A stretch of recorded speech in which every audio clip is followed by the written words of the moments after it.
नमस्कार, मैं हूं श्वेता सिंह और आप देख रहे हैं ट्रू इंडिया न्यूज। जुड़े रहिए हमारे साथ आज की खबरों के साथ।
पंडित घनश्याम त्रिवेदी जी हमारे साथ में मौजूद है, जिन्होंने अपने पिताजी की पुण्यतिथि पर ये ज्योतिष सम्मेलन का आयोजन किया गया है।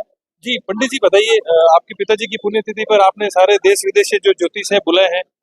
मैं एक चीज पंडित जी आपसे ये जानना चाहता हूँ, जब लोग बोलते हैं कि सब कुछ किस्मत में पहले से लिखा होता है, तो क्या ज्योतिष के द्वारा उनको बदला जा सकता है? संशोधन, परिवर्तन, यानी कि ज्योतिष में लिखा हुआ है कि वह विद्या का उपयोग किया जो आपको बीमारी तो बता सकती है पर बीमारी का इलाज नहीं बता सकती। अगर बीमारी का इलाज मतलब उपाय के द्वारा भाग्य के अंदर परिवर्तन का अगर नहीं होता है तो इस विद्या का निर्माण क्यों कराया? ये कहने के लिए कि आपकी ये चेत दशा चल रही है इसलिए आपकी टेंशन रहेगी, तो उपाय क्या रहा? उपाय का मतलब होता है कि भाग्य ऐसा लिखा हुआ है कि destiny cannot be change but pain of destiny can be reduced adopting measure. मतलब कि अपन भाग्य के कुपरिणाम जो होते हैं उसके प्रभाव को काफी हद तक कम कर सकते हैं, उसको रिड्यूस कर सकते हैं। तो वे कौन कौन से धर्म के मार्ग माध्यम होते हैं? तो यहाँ एक ही छत के नीचे 25 ज्योतिषी निस्वार्थ भाव से सबको निःशुल्क रूप से ज्ञान का अर्जन करा रहे हैं और सभी व्यक्ति इससे लाभान्वित हो रहे हैं। तो उन सभी को इस चीज के लिए माध्यम से अलग अलग समस्या का समाधान घरेलू उपायों से, नुस्खों से, कोई खर्चीले काम से नहीं, कई उपाय है जैसे कि कुछ घरेलू नुस्खे होते हैं जो बिना खर्चों के अंदर भी काम कर लेते हैं। तो ये सब घरेलू नुस्खे बता करके पेन से लिख करके लेटर पैड पर सभी को बता रहे हैं, जिससे सबके भाग्य के अंदर अनेक समस्याएं, नौकरी की, व्यापार की, व्यवसाय की, विवाह की, संतान की, किसके हेल्थ के अंदर खराबी हो, तो उन सब के लिए घरेलू नुस्खे से और अभी तक के अपने पिछले काफी 20 सालों के अंदर एक्सपीरियंस के अंदर जिन जिन व्यक्तियों को उपाय बताया है उनका 100% समाधान हुआ है। इसलिए आज इतनी क्राउड आपके सामने है। अगर ये इतना फायदा नहीं मिलता तो इतने कोई क्राउड इतना टाइम लेकर नहीं आती। अच्छा, एक चीज मैं आपसे ये जानना चाहता हूँ गुरुजी, कई लोगों की नजर में जो ज्योतिष विद्या है वो विश्वास है और कई लोगों की नजर में अंधविश्वास है, तो आप इसको कैसे क्लेरिफाई करेंगे? भगवान के प्रति भी है ना, कईयों के प्रति विश्वास है, अंधविश्वास है, पर जो व्यक्ति हमारे संपर्क में आता है तो वैज्ञानिक पद्धति ज्योतिष का अपन दृष्टिकोण बताते हैं और उनका हाउ एंड व्हाई के सवालों का जवाब देते हैं, तो व्यक्ति यहाँ से संतुष्ट होकर ही जाता है। और अभी तक के अंदर जितने व्यक्ति आए हैं वो सभी संतुष्ट हो गए हैं और सभी का समाधान किया और कई तर्क पूछते भी हैं साइंटिफिक कि क्यों, कैसे, ज्योतिष में क्या होता है, क्या है भी कि नहीं, ज्योतिष से कुछ हुआ भी कि नहीं हुआ है, तो वो हम उसका समाधान कराते हैं और उनको वस्तु स्थिति वैज्ञानिक तरीके से उसके ऑथेंटिसिटी का जवाब देते हैं कि आज से हजारों साल पहले जो जन्मपति बनी हुई थी, नासा ने भी अपने साइट में लाके देखी है तो पता चला कि 7,500 पुराने जन्मपत्री है। तो 7,500 साल पुराने जन्मपति नासा ने बताया है कि है, तो उससे पहले अपना वीकेंड डेवलप था, ऑरिजिनल साइंस अब डेवलप हुई है, तो उनको प्रमाण की जरूरत पड़ती है। तो प्रमाण हम दे रहे हैं ना, अभी भी हम कह रहे हैं हमारे सामने आके मिलो, हम प्रमाण दे रहे हैं, बता रहे हैं कि एस्ट्रो साइंस ज्योतिष पूर्ण से वैज्ञानिक पद्धति से बनी हुई विद्या है। कुछ लोगों ने उपहास बस इसको एक पाश्चात्य संस्कृति इसके अंदर प्रवेश होकर के इसको मजाक बना दिया। वो तो अपने भारत की जो विद्या है, दूसरी प्राचीन विद्या आयुर्वेद वगैरह, उसका भी लोग कहते हैं कुछ नहीं होता है, तो वो भी काम तो करती है ना। तो प्राचीन विद्या है, इसका सम्मान करें, इसलिए तो ये सम्मेलन किया गया है ताकि अधिक से अधिक जुड़े। जोधपुर से ट्रू इंडिया के लिए मैं रंजन भैया। आप देख सकते हैं जोधपुर में आज प्रतीक होटल में एक ज्योतिषों का सम्मेलन आयोजित किया जा रहा है। हमारे साथ में पंडित SK जोशी जी हमारे साथ में मौजूद है। हम उनसे कुछ सवालात करेंगे। जी पंडित जी, पंडित जी हम आपसे ये जानना चाहते हैं, आज यहाँ पे जो एक सम्मेलन किया गया है आप ज्योतिषों का, यहाँ पे सबसे ज्यादा लोग अपनी क्या इंक्वायरी लेके आ रहे हैं? युवाओं में बेरोजगारी बढ़ रही है, लोगों की शादियां टाइम पे नहीं हो रही है, लोगों के बिजनेस नहीं चल पा रहे, तो आपके सामने अभी तक जो भी लोग हैं उनकी क्या समस्याएं रही है? देखो, आज पंडित लेखराज द्विवेदी जो जोधपुर के जाने माने ज्योतिषाचार्य थे, उनके 17वीं पुण्यतिथि पर उनके सुपुत्र श्रीमान घनश्याम जी द्विवेदी जी ने आज प्रतीक होटल में जो निःशुल्क शिविर आयोजन किया गया है, इसमें बहुत सारी तादाद में लोग हैं। जैसा कि आपने सवाल किया, क्योंकि हमारा शिविर का मतलब ये उद्देश्य ये होता है कि सबकी जिज्ञासाओं को शांत करना और एकदम निःशुल्क, क्योंकि यहाँ सभी आप देखें प्रोफेशनल है, लेकिन आज की दिनांक में हम लोग अपनी निःशुल्क सेवाएं प्रदान कर रहे हैं। जहाँ तक सवाल है, आप मेरे हाथ में देख रहे हैं कि जैसे भाऊ जी बैठे हैं, इनकी बच्ची का बहुत ईश्वरीय बहुत प्रबल है। मैं आपके चैनल के माध्यम से आप मेरे इसको देख सकते हैं, ये कुंडली को। आने वाले टाइम में ये कुंडली पे आप फोकस करें। इसको मैंने लिख दिया है कि RAS से IAS 100% बनेगी, क्योंकि इस बच्ची का सूर्य 15 अप्रैल से 15 मई के बीच में जो सूर्य है ना अपना, वो आत्मकारक ग्रह है और पावरफुल ग्रह है, और वो यदि उच्च राशि में हो, यानी कि अपनी मेष राशि में हो, उस समय वो बच्चा अवश्य ही बड़े पद पर आता है। आप किसी भी कुंडली उठा लें, और फिर इस बच्चे का 2 मई का जन्म है, तो हमने इनकी जिज्ञासा ये है क्योंकि बच्ची बाहर तैयारी कर रही है, तो ये क्योंकि हम ज्योतिष में 70% कर्मा पे काम करते हैं और 30% हम लोग ज्योतिष में उसके दान जप रतन जो भी अपन उपाय कराते हैं, उससे उसका भविष्य उसका कैरियर बनता है।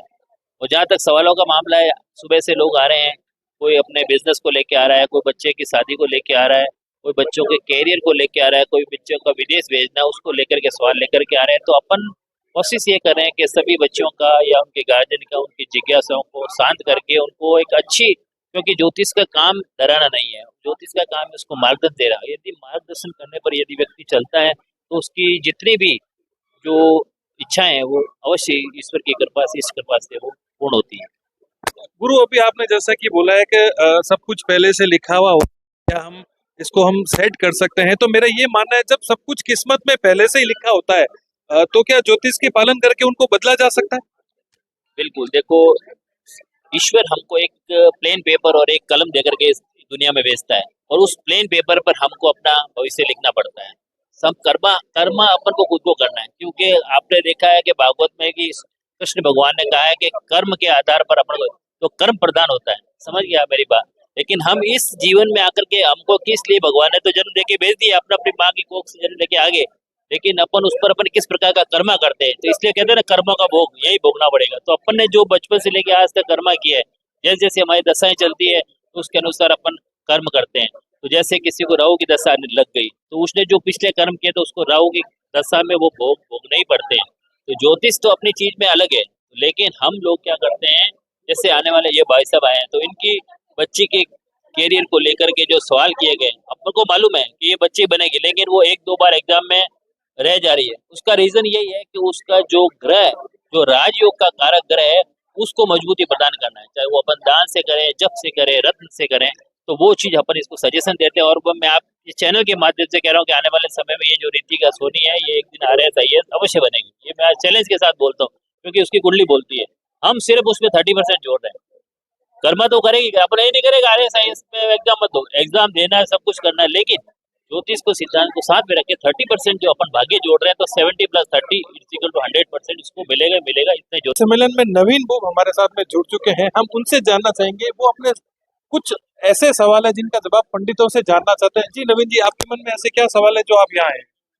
मेरे मन में बच्चे की पढ़ाई के प्रति क्वेश्चन था कि वो क्या करेगा क्या नहीं करेगा, उसके ऊपर मैं उसके लिए मैं आप यहाँ आए, क्या लगा आपको? आपने अभी तक जो कुंडली दिखाई है, किन्हीं पंडित से आपने बात की होगी, क्या आपको लगा वास्तव में सकारात्मक जवाब आपको मिला है वहां से? जरूर जरूर मिला है। एक्स के जोशी साहब है, उनकी बात हुई, उन्होंने एकदम सकारात्मक और सरल उपाय बताए कि आप घर पे भी कर सकते हैं उसके लिए, ताकि अपने आगे सही हो काम। ज्योतिष सम्मेलन में हमारे साथ में एक प्यारा सा कपल जुड़ चुका है। सबसे पहले हम उनका परिचय जानना चाहेंगे। जी बताइए, आपका नाम? अमित व्यास। जी, आपका? योगिता व्यास। अमित जी और योगिता जी, आप यहाँ ज्योतिष सम्मेलन में आए हैं, आप अपने कुछ सवाल लेके आए हैं। क्या लगता है, मतलब उन सवालों के आपको जवाब मिले हैं यहाँ पे? बिल्कुल मिले हैं सर, बहुत ही अच्छा आयोजन है और सब तरह से मतलब आप किसी भी हस्तरेखा से भी पूछ सकते हैं। आपके पास जन्म कुंडली है तो उससे भी आप अपना भविष्य दिखा सकते हैं। रेकी भी है, टैरो कार्ड भी है, सभी है। जी मैडम, आप बताइए। हाँ, मुझे भी जो सवाल था, जो कंफ्यूजन था, वो दूर हो गया यहाँ पे आने के बाद काफी टाइम से। आज तक हुआ और बजट में बिल्कुल नहीं है, ये कलेंडर और धर्मार्थ खराब। ये इसका संबंध, ये देखो, ये बेचता है आप उसके अंदर, इसका तो कलर देखो, इस कलर में ये डार्क है ना, देख नहीं ना क्या करो, सेम मतलब करने ना, ये शुक्र है। तो हर हस्तरेखा विशेषज्ञ डॉक्टर सपना सारस्वत हमारे साथ में जुड़ चुकी है। जी मैम, आप हस्तरेखा विशेषज्ञ हैं। क्या लगता है मैम, किससे के हाथ देख के उनका भविष्य बताया जा सकता है? बिल्कुल बताया जा सकता है कि सबसे पहले जो है ज्योतिष के माध्यम में हस्तरेखा ही ऐसा परीक्षण किया गया था। सामुद्रिक विज्ञान में भी बताया गया है कि हस्तरेखा देख करके ही हम व्यक्ति के जन्म का समय और उसके वर्तमान भविष्य काल के बारे में बता सकते हैं। तो ये तो सामुद्रिक विज्ञान है जो सबसे पहले कई वर्षों तक ये चला आ रहा है। जब भी कुंडलियां नहीं बनती थी पहले, जो ज्योतिष महाराज वगैरह हमारे ऋषि मुनि थे, वो कोई जन्म कुंडलियां नहीं बनाते थे। हस्तरेखा के माध्यम से ही ये पता लगाया जा सकता था कि व्यक्ति का जन्म और उसके भविष्य के बारे में क्या कहा जा सकता है। तो बिल्कुल ये ऐसा कहा जा सकता है, और मैं 25 सालों से ये देख रही हूँ, कर रही हूँ। ज्योतिष एक विज्ञान है, हस्तरेखा विज्ञान है, बिल्कुल ऐसा हम कर रहे हैं। और ये अच्छा, ये बोला जाता है भाग्य बदलता रहता है। कभी आदमी अच्छा करता है, कभी बुरा करता है। तो क्या लगता है हाथों की रेखाएं भी बदलती है उस हिसाब से? बिल्कुल बदलती है। हर 6 महीने में हस्तरेखा की जीवन रेखा, मस्तिष्क रेखा, हृदय रेखा, इनकी रेखाओं में परिवर्तन होता है। व्यक्ति के हस्तरेखा में हर 6 महीने में परिवर्तन होगा, लेकिन ये जो 3 रेखाएं मुख्य होती है, उनमें परिवर्तन नहीं होता है। जिस तरीके से छोटी क्रॉस आना, मछली जाल बनना और एक दूसरे से रेखाएं टकरा करके कट जाना, तो ये सारी रेखाएं चेंज होती है और 6 महीने में ये प्रत्येक रेखाएं चेंज होकर के अपना जो है जिस तरीके से हम लोग बताते हैं कि अगर क्रॉस आ गया तो क्या होगा, मछली जाल है तो व्यक्ति फंसता चला जा रहा है, तो ये चीजें होती है इस तरीका में। ये सामुद्रिक विज्ञान में बिल्कुल स्पष्ट तरीके से बताया गया है।